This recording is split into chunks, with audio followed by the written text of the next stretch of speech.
All right, well, welcome. Thank you all for coming. We're really excited.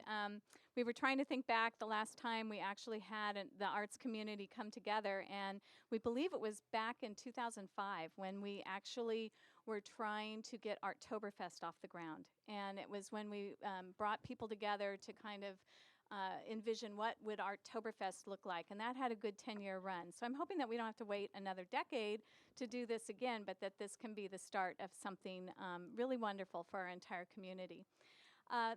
The result of this, why we're here today, is when I was appointed to the Arts Commission. I guess it was also a little bit more a year ago or so. It's gone fast. We were trying to look for some meaningful work. And so Friends of the Arts wrote a grant to the California Arts Council, and we are all sitting here today because of the California Arts Council, who provided grant monies for us to re-envision perhaps and look at what the Chico Arts Commission work could be given its new limited role. As you know, it was defunded several years ago, and it's still part of government. It meets 4 times a year, but maybe there's another way to do this. And so what we did is put together a panel of experts who have been doing arts programming in their own communities for many, many years. And I thought it would be interesting to bring people in from the outside to kind of give people here an idea of here's how it's done in these areas. So I'm really excited to introduce our first speaker, and I'm going to just briefly tell you about all 3 of them. Kim Niemer is the Director of Community Services for the City of Redding and manages parks and recreation, in addition to many, many other things. In my other life in Redding, which I also love very much, I actually work very closely with Kim through the Shasta County Arts Council. And I think she's going to be talking a little bit about that and how arts programming happens in the City of Redding, which does not have an arts commission, but has a very healthy public art program and gets a lot of things done in an entrepreneurial, private-public partnership way. Next on the agenda is Rachel Osahima, and Rachel is coming from Alameda County, and she is the director there. She's the executive director of the Alameda County Arts Commission, which is a division of the County of Alameda. We thought it would be interesting to bring somebody in that is part of a government unit. So it's a different operation. It's not a private nonprofit, but they actually operate as part of a government unit. She manages all the staff and program services and activities, including grants for the arts, public art services, exhibitions in public spaces, and has over 20 years of experience. She has 1.6 million people that she serves. So that's going to give us we're going to go out and get a really broad picture. And then we're going to come back, and I'm very pleased to have Lilia Gonzalez Chavez. She has been in the arts for many, many years, and 20 years teaching and performing ballet folklorico. She's the executive director of the Fresno Arts Council, and she was recently appointed to the California State Summer School for the Arts Board of Trustees. She's also a performing artist with over 20 years, as I've said, of teaching and performing. She worked in education, human services, and the arts fields, first starting as a teacher and advancing through management and leadership positions in public and nonprofit organizations. She's the co-founder of Arte Americas, the Latino Cultural Center in Fresno, and served as its principal administrator for nearly 10 years. And I thought it would be interesting to have Lilia here because she's in Fresno, and Chico and Fresno both have state universities, and they are both agricultural towns. And while Fresno, I believe, is something like 5 times as large as Chico, interestingly enough, we all struggle with very similar issues. So I think it will be interesting to hear what Lilia has to say. So without further ado, I am going to introduce the master of ceremonies, the guy who is putting all of this together, and he is the only one in the room who can really pronounce Pecha Kucha properly, Stephen Cummins with Chico Performances.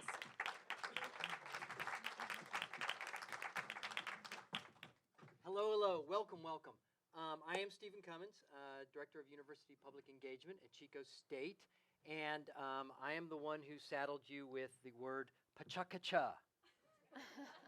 Pachakacha, right. Okay, so a little bit about how a Pachakacha works.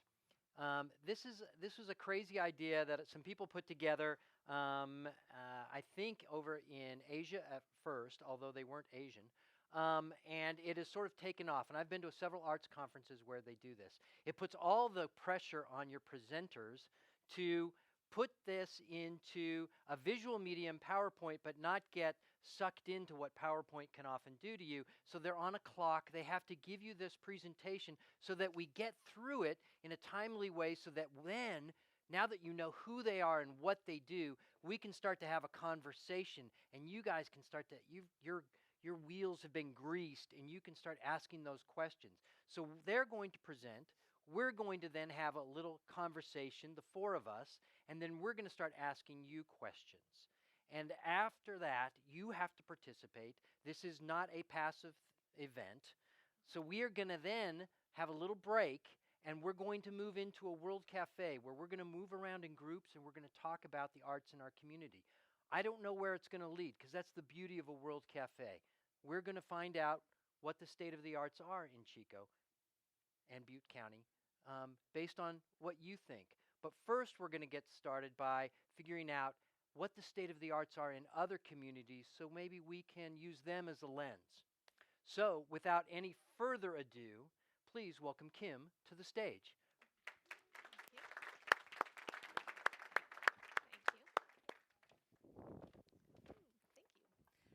First, am I on here? No. I'm on? Okay, You're on. good, great, thanks. First, I want to acknowledge Corey McCandless, who's here from Reading and is our partner who runs the Reading Convention Center, Civic Center. So we have a private partnership, public partnership with the operation of that facility for the last 6 years. But my theme, different than some of the others you're going to hear today, is kind of public art on a shoestring. So I am not a public art administrator, although I do serve that role. I'm not even an artist, although I really admire artists. I'm really a public administrator, so I have a master's degree in public administration, and I've been working for the city of Reading for 20 years.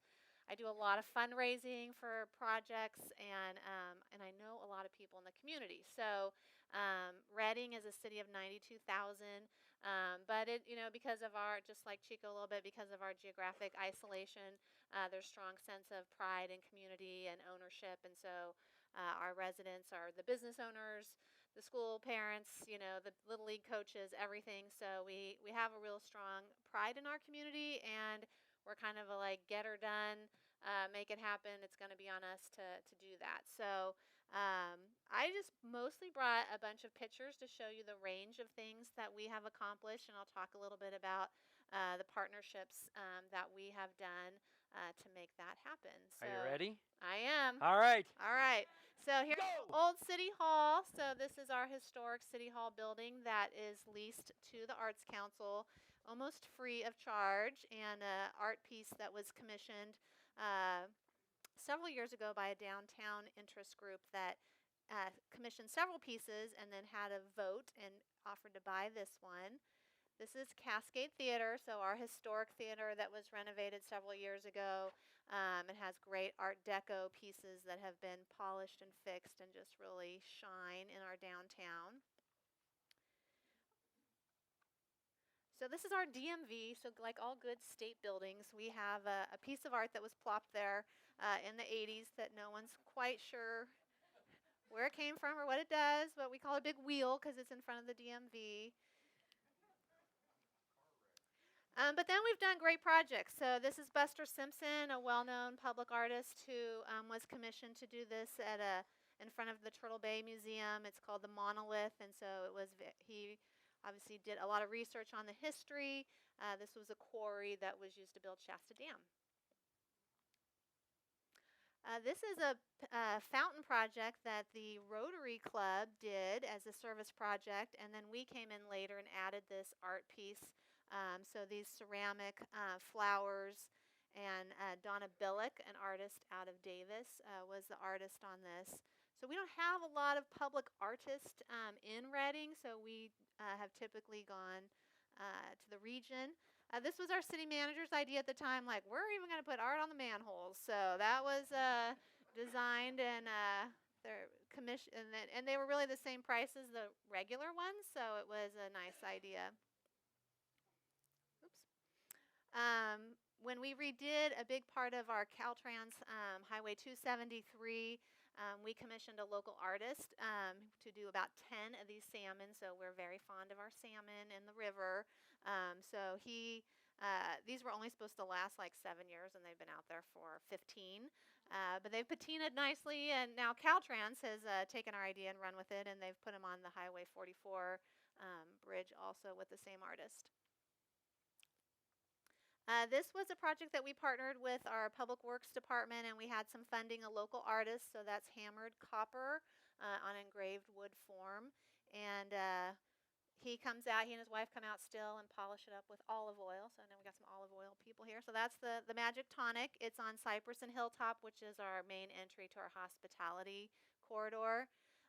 This is another Donna Billick terrazzo installation that was funded by a downtown group. So each of these corners has a season, and the disc represents winter, spring, summer, and fall. Front and across from our post office. We partnered with a real estate office to do an art walk in Caldwell Park, which is our riverfront park, and so these were called Balancing Act. One of them has actually been stolen twice, but we keep finding him. And now he has a stainless steel rod going through his leg, so he can't be stolen again. But tons of pictures get taken with those two and with this guy. This is C.C. Bush. He's the city's first mayor and was also commissioned by a local artist out of the Shingletown area. And I'm always, I love when I see like senior pictures or just people on Facebook and other places. Like, these guys are very well photographed around town. This is just a few feet away from that is the Claude Caldwell Memorial. This project is one of my favorites. Unknowing to me, we brought together 3 Marines, the architect, the artist, and Claude Caldwell's son. And the artist really took a piece that was 3 times that big and chiseled it down to that size. This is from a gallery in Carmel that a rich resident wanted to bring to our library. So he bought it and they sent it, and we put it in front of the children's area at our Reading Library. This is our outside of our library. So we have a very attractive library, but it didn't have much personality, and I think that's what public art can add to a space, is it looks like it's where it is, not just a library that could be any place. So we commissioned that with some help from an artist group, the Library Foundation, and a local foundation to help us do that. And then these are inside City Hall. This was like our first run at public art, and so it's very subtle. We didn't really want people to know we were doing public art, so we tried to make it blend in as best we could, but it was really the first, and when we opened our new City Hall about 15 years ago. Then we went big. We did a sculpture park in front of City Hall, and that had a little controversy attached to it too. One, people not thinking that we should do sculpture all the time, but the biggest donor was a doctor who got caught up in a big heart controversy at the local hospital. And he ended up donating many of these pieces because he wasn't going to do the museum. He planned to do himself. These pieces have their own history. One, the mosaic was in honor of our city manager who got public art going, who retired. And the other one, a local woman sold smaller replicas of that funded the larger life-size piece. For a while, we had money to commission visiting artists. So you can see better on the one on the far side that we have this design that allows these channels and fasteners to accommodate any sort of art can be fastened down.